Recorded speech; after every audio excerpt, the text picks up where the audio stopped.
Danny Blythe here, looking at how we can use formulas and strategies in Chinese nutritional therapy.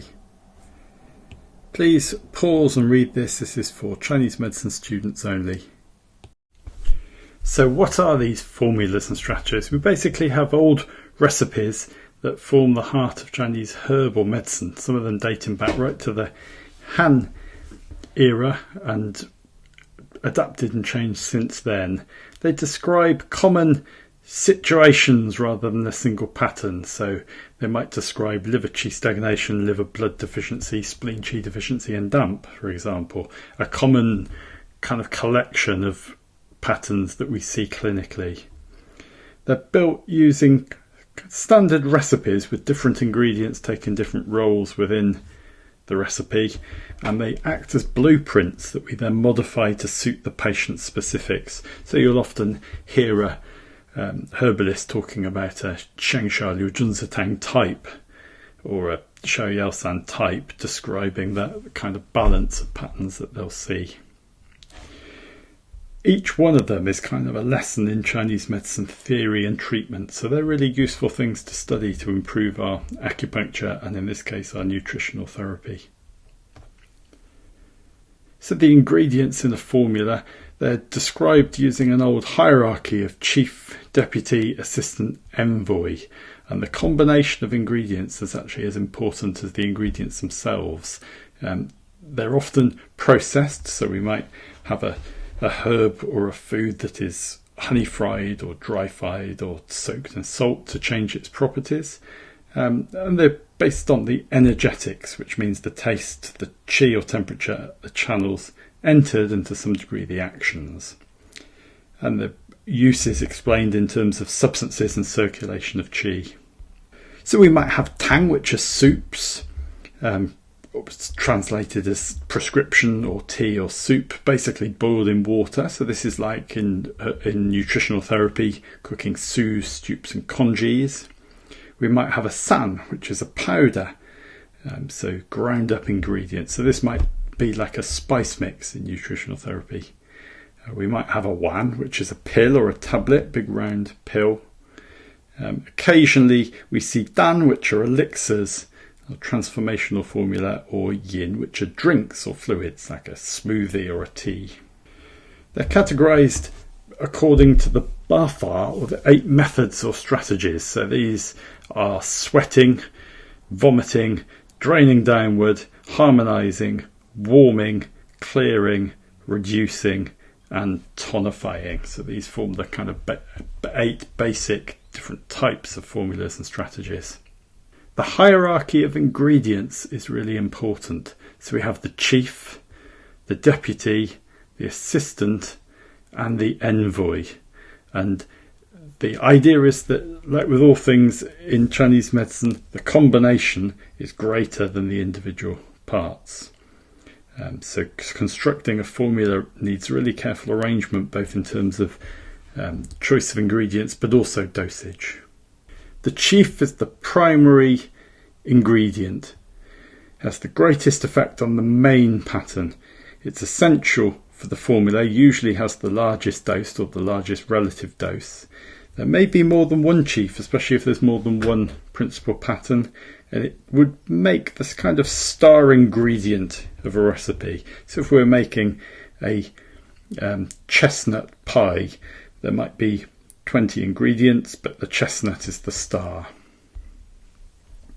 The deputy aids the chief in treating the principal pattern of disease, or it's the main ingredient for treating a secondary or coexisting pattern of disease. Usually in a lower dosage than the chief, there might be more than one deputy. These are kind of our supporting ingredients or our paired ingredients. These are our kind of second division ingredients. The assistant can have 3 different actions. First of all, it can support the effect of the chief or the deputy, so it might just be there in an assisting role but not so strong. It moderates the harshness or eliminates the toxic effects of the chief or deputy. So it might be a digestive, it might be, so this might be kind of like using mustard if we're having a fatty meal, or using honey to moderate the harshness of a stew, or using yogurt if we're having something that's quite spicy, so moderating. Might have an effect that's opposite to the chief to counterbalance when we get complicated conditions like heat above, cold below, or a heat cold complex, or a mixture of full and empty.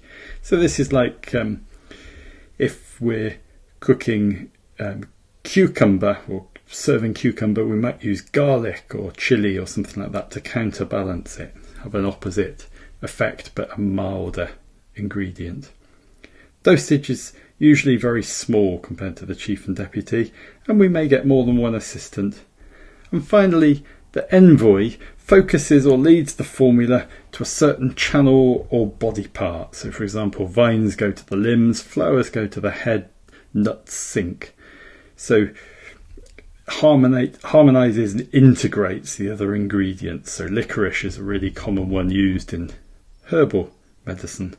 Tends to be a smaller dosage. So this might be the use of flowers if we want to target depression, for example, in a herbal tea, or in a stew, or we might use a certain sort of ingredient that has an affinity, like carrots to the eyes.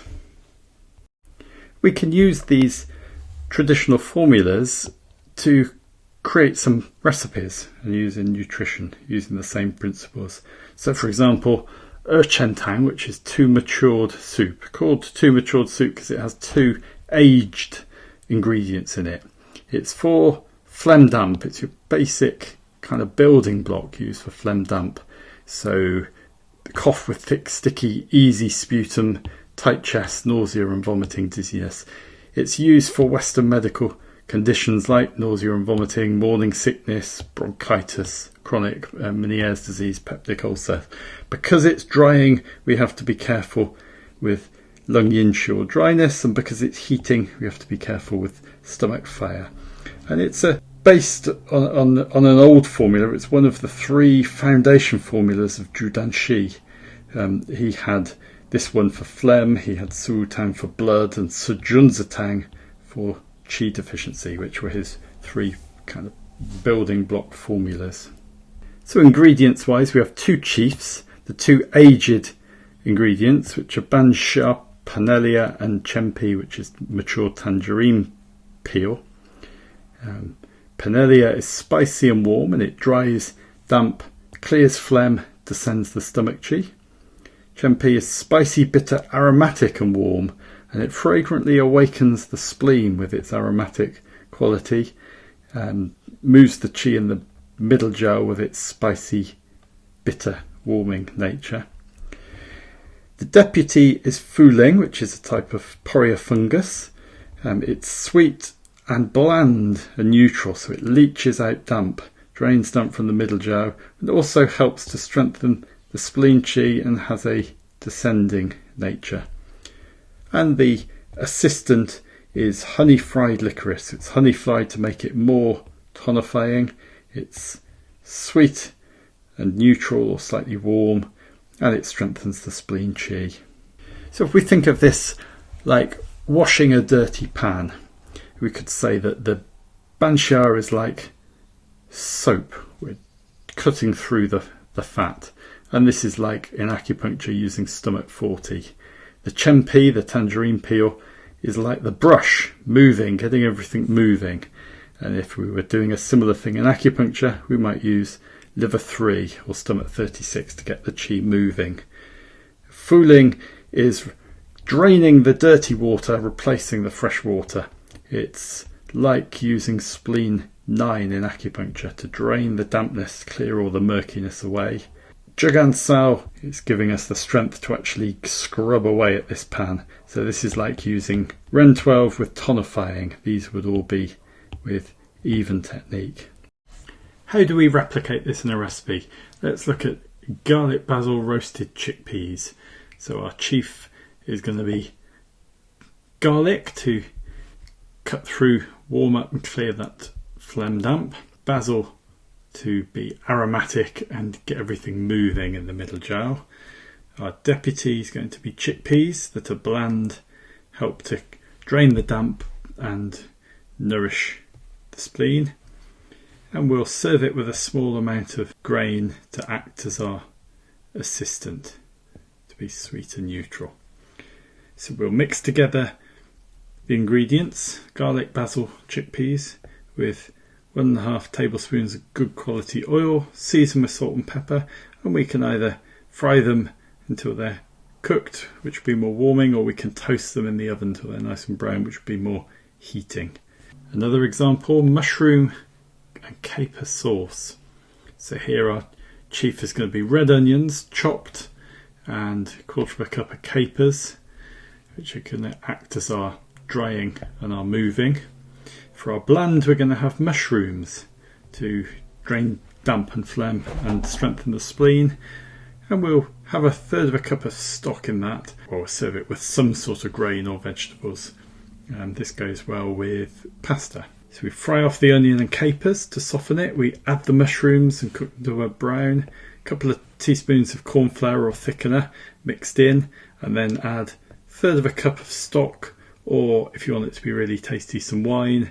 Season it, top it with a bit of fresh parsley, and off you go. Carrot, poi, lentil and cabbage stew. So this time we're using as our chief ingredients, we've got 3: onion, garlic and cabbage. Got other chief, the aromatic, we've got thyme, and I guess this is an assistant really, the paprika. We're going to have poi lentils to act as our bland and strengthening. And then this time we're going to have for our sweet neutral some carrot and some celery. So we'll fry off the chopped onion, garlic, carrot and celery for a few minutes. We're going to stir in our 2 teaspoons each of paprika. Smoked is really good, or sweet paprika and thyme. We'll add the cabbage, the poi lentils, either a tin drained or cook up a cup of poi lentils. Mix everything in together and then add a cup of stock, a tin of tomatoes, or if you want to do it more fresh, 6 fresh tomatoes chopped up. Boil it until the carrots cook through, season with salt and pepper, and this is a meal all on its own. Finally, watercress and broad bean salad, so a nice summer recipe. So our first chief is going to be Dijon mustard and garlic powder. So these are going to be our phlegm clearing. Our other chief to move the chi and a bit aromatic is watercress and thyme. So we're getting 2 in there. Our bland here is going to be broad beans. So you can either use frozen or you can steam them, but remove the outer husk if you're cooking them fresh, so they're not too bitter. And we'll serve this again with some grains or vegetables as our sweet neutral. So make a dressing: tablespoon of Dijon mustard, 2 tablespoons of oil, a tablespoon of balsamic vinegar, teaspoon each of garlic powder and thyme, season with salt and pepper, and then mix it in with the watercress and cook broad beans. Off you go. Thank you very much for listening. Hopefully that's given you an idea of how you can use Yangsheng, the formula, to recreate some recipes for clearing phlegm.